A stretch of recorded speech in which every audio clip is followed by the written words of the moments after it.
thanks to AFF for having me here. I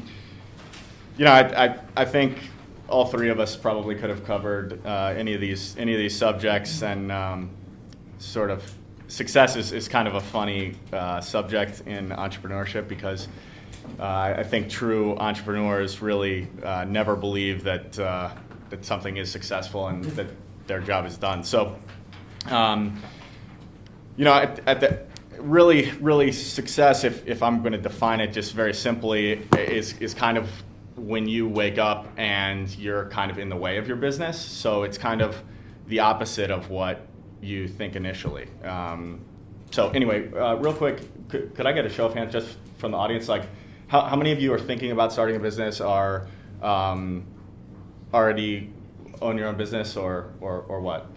Either one. So own your own business or want to someday. Okay, cool. So cool. All right, good.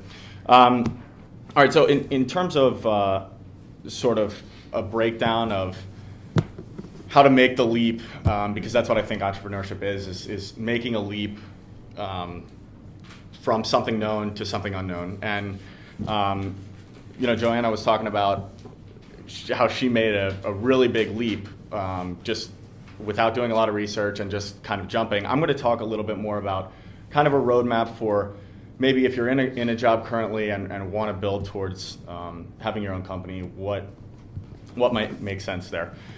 So the first step there, I think, is getting experience managing and delegating. So this is important to anything you do, and you can get it in a variety of different ways. You can either have different projects at work where you take the lead and start delegating assignments to different people, or and I think this is ultimately better. You create a side project that you want to work on, and you take the lead in this, and say, okay, 2 friends, 3 friends, whatever. Let's build this, or just start it by yourself and see what it evolves into. And this could be just something that you find for fun. One of my companies started out in my college summer job, which was giving baseball lessons just to younger kids. I started working at a camp when I was 15, 16 years old, and then one of the customers there asked me to do some lessons.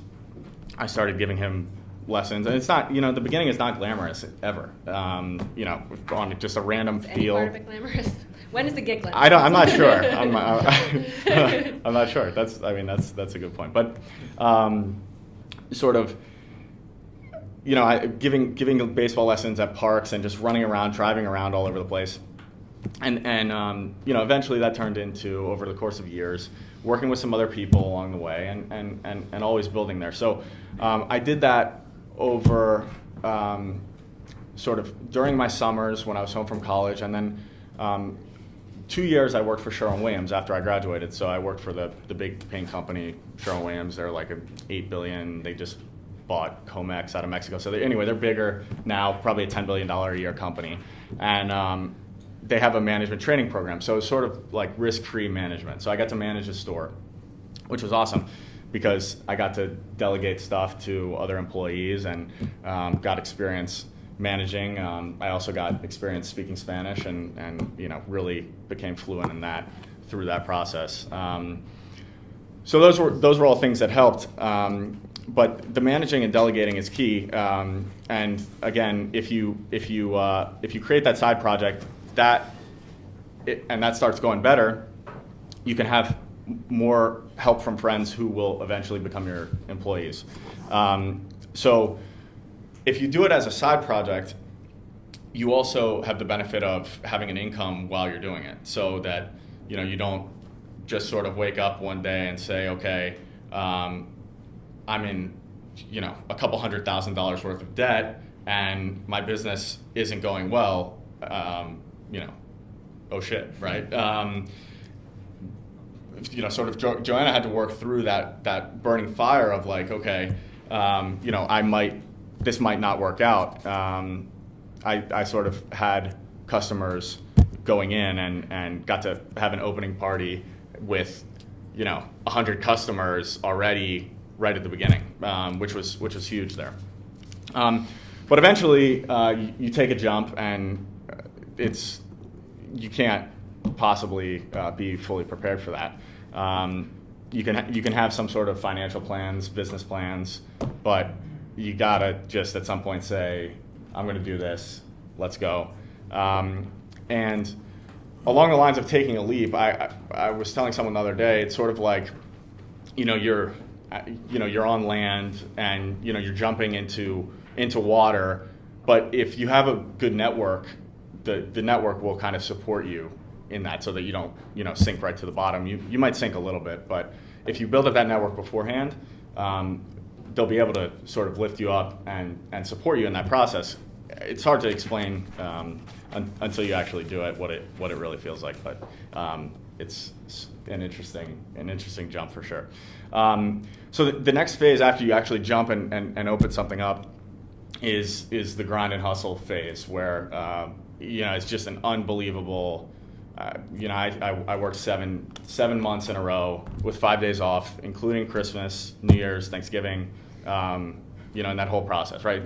Not like 5 weekdays off, not like 5 vacation, like 5 days off in that whole process, and I was sick for like 3 of them. So it's pretty insane. But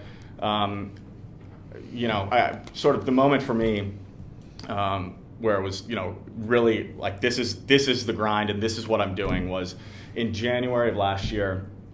I found myself on a Saturday night at like 12 or 1 in the morning after everyone had left. We had had a crazy busy day. And one of my staff members had worked a kid so hard that he puked all over the bathroom. And it was just projectile vomit everywhere, all over the bathroom, right? And his dad came to me and said, Marty, my son, William, he threw up. I tried to clean it up and but did the best I could. But I said, okay, no problem, Jay, thanks. And I